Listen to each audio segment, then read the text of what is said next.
Hello and welcome to Sarah's Stamping Retreat. Today we're going to create a cute gift box that opens out with two sections inside using the new Made to Surprise box kit magazine.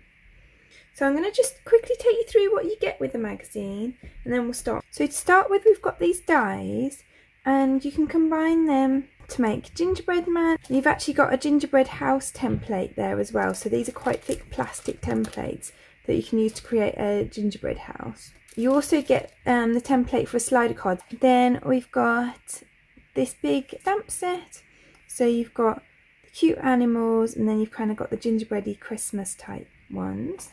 And then you get this paper pack. So you've got these scenes that you can use on your card. You may see there's a little bit of dirt on mine, my son trod on it. Then we've got these to make up your scenes. We've got a whole page of different sentiments. So you've got happy birthday, thinking of you, winter wishes, Christmas. So you've got a whole variety of things. You've also got a variety of papers. So you've got these kind of more like springy type ones and the animals, and then you've got the more Christmassy gingerbread type ones, and you've got the gingerbread style papers as well. And then you've got these again, where you've got a mixture of Merry Christmas, Sweetest Friend, Happy Birthday, that kind of thing. So we've got those, and then we start again. So we're going to create the pieces for the sections inside first. So I've got two pieces of Stampin' Up! Real Red cardstock, measuring 7" square. So I'm going to show you how to do this with one, and we need to do it again for the second one. So I'm going to score this 7" square at 1 inch and at 2 1/4 inches on each side.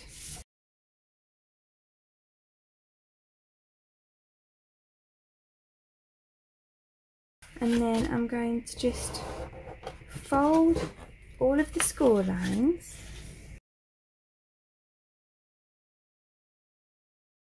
And then what I'm going to do is just cut up here. So I'm cutting in the corner up 2 score lines to create this big flap with 4 squares on it.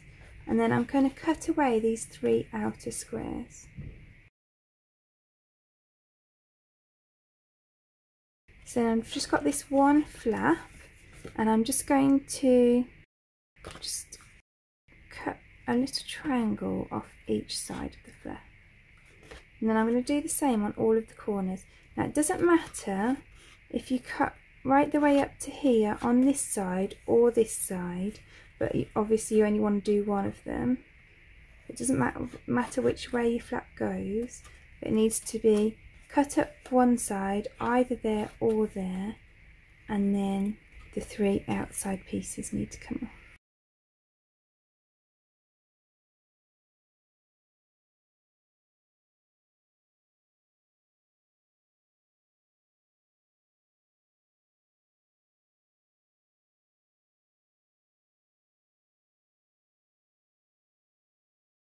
And then I'm going to go around the edges, and I'm just going to just cut a little triangle off each side of these end pieces as well.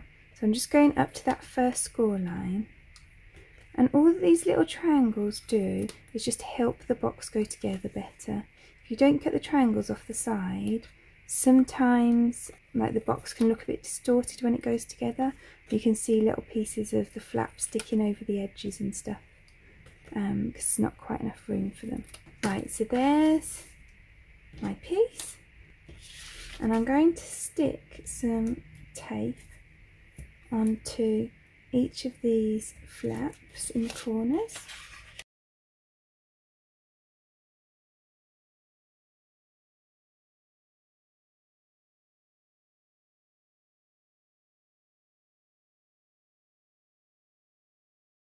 And then I'm just joining these up so that the corners line up with the edge of the side next to it. So you've got a nice neat corner there.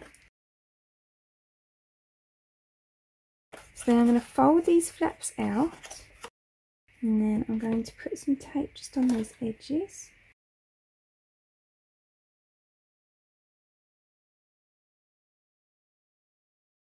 And then I'm going to fold these in. That makes a really nice reinforced edge to the box. It neatens up this here, and it also makes it nice inside, because we're actually also covering up the flaps that we've glued round as well.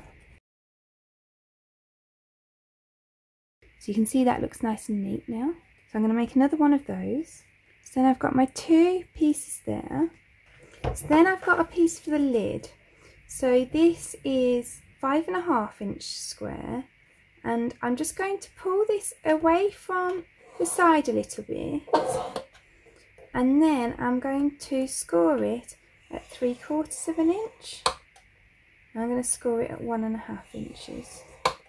I'm going to do the same on all sides. I'm going to put it away from there a little bit, and this little bit here is just to give it a little bit of room when it's going onto the box, because otherwise the centre bit would be the same size as the base, and we want it just to be marginally bigger, and that makes for getting on and off more easily. So I'm just making this lid in the exact same way as we made those pieces for the base. So I'm folding all the score lines, and then I'm cutting up one side in this corner. I'm cutting the 3 outside squares off, so I'm just left with this flap, and then I'm just cutting a couple of small triangles off the sides of the flap.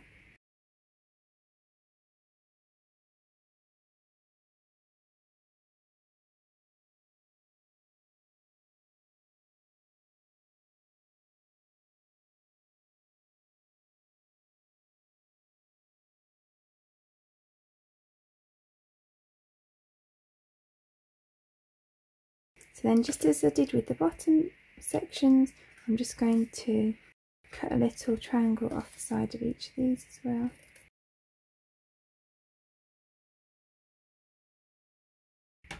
And it goes together in the exact same way as well. So I'm going to add tape to the small flaps.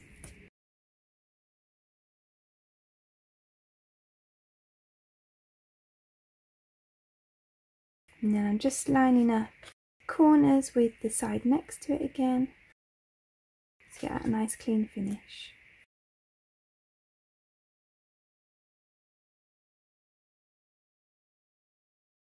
And then I'm going to put some tape onto these flaps as well.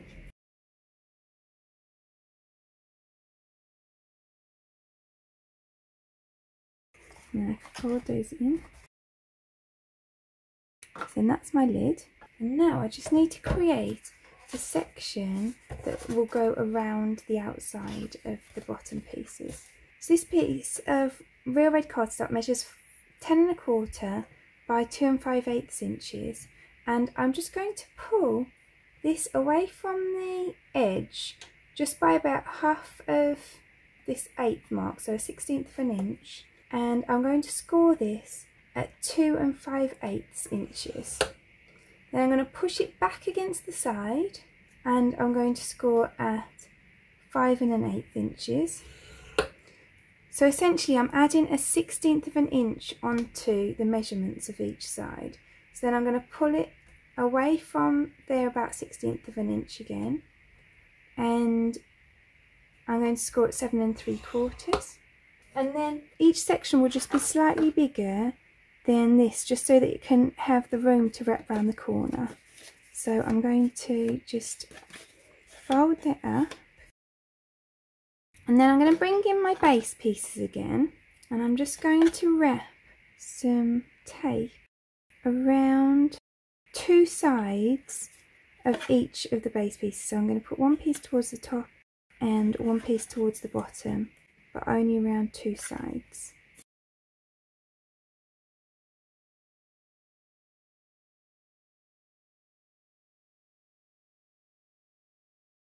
So then what I'm going to do is just unpeel the tape off here. And I'm going to carefully line up this side of my box with the top of this piece of cardstock. And then I'm going to fold it over, and I'm just going to stick it to that side as well. And then with this piece, I'm going to line it up with the bottom and just stick it along that bottom edge on those two sides. So then they fold together like that. And then the lid will go on.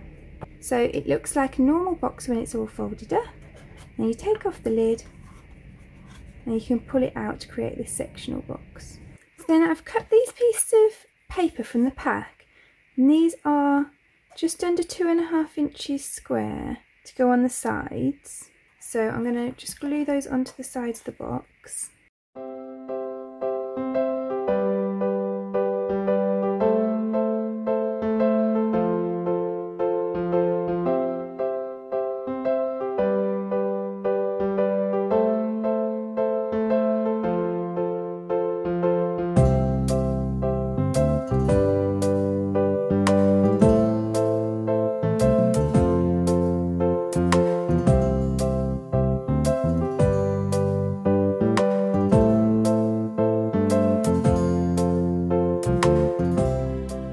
And then I've got this piece of pink cardstock that is just a little bit smaller than the lid of the box.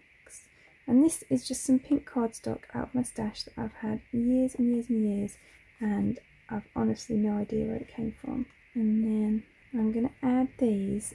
So what I've done with these is I've actually glued the paper from the pack onto a bit of cardstock and cut them out just to give them a bit more strength. And I'm just going to add those to my lid now. I'm putting the tape on the lid because my sentiment is actually bigger than the lid, just so that I'm not getting overhanging foam tape.